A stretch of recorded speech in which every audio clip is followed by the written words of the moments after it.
বিশ্বের অনেকগুলো মুসলিম দেশ আছে যেখানে মুসলমানরা সংখ্যাগরিষ্ঠ।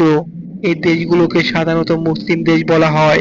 ১ নম্বরে আছে মধ্যপ্রাচ্য ও উত্তর আফ্রিকা, ১ নম্বরে সৌদি আরব, ২ নম্বরে ইরান, ৩ নম্বরে ইরাক, ৪ নম্বরে সিরিয়া, ৫ নম্বরে ইয়েমেন, ৬ নম্বরে জর্ডান, ৭ নম্বরে লেবানন, ৮ নম্বরে কুয়েত, ৯ নম্বরে কাতার, ১০ নম্বরে বাহরাইন, ১১ নম্বরে ওমান, ১২ নম্বরে সংযুক্ত আরব আমিরাত, ১৩ নম্বরে মিশর, ১৪ নম্বরে লিবিয়া, ১৫ নম্বরে আলজেরিয়া, ১৬ নম্বরে মরক্কো, ১৭ নম্বরে তিউনেশিয়া, ১৮ নম্বরে সুদান, ১৯ নম্বরে মৌরিতানিয়া।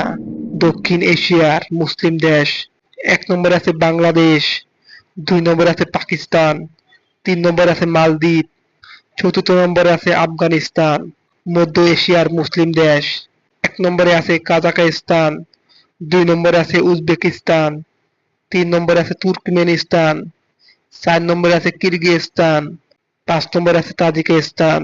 দক্ষিণ পূর্ব এশিয়া মুসলিম দেশ: ১ নম্বরে আছে ইন্দোনেশিয়া, ২ নম্বরে আছে মালয়েশিয়া, ৩ নম্বরে আছে ব্রুনাই।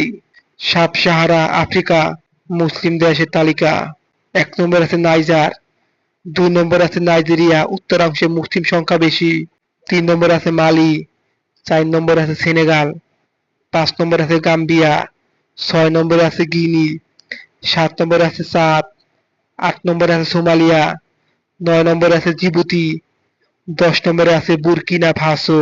ইউরোপের মুসলিম দেশ: ১ নম্বরে আছে আলবেনিয়া, ২ নম্বরে আছে বসনিয়া, ৩ নম্বরে আছে কসোভো, ৪র্থ নম্বরে তুরস্ক। যদিও এটি ইউরোপ ও এশিয়ার মধ্যে অবস্থিত, এই দেশগুলোর অধিকাংশে মুসলিম হচ্ছে প্রধান ধর্ম এবং সরকার ও সমাজে ইসলামের প্রভাব আছে। তবে মধ্য এশিয়ার একটি দেশ আছে, সেই দেশটি হলো ফিলিস্তিন। এত মুসলিম দেশ থাকতে তারপরও ফিলিস্তিনি মানুষ নির্যাতিত। ইসরায়েলের হাতে ফিলিস্তিনিকে রক্ষা করার মতো কোনো দেশ নেই। ফিলিস্তিনের গাজায় বর্বর হামলা চালাইতেছে ইসরায়েল, এর প্রতিবাদ করার মতো কোনো মুসলিম দেশ এখন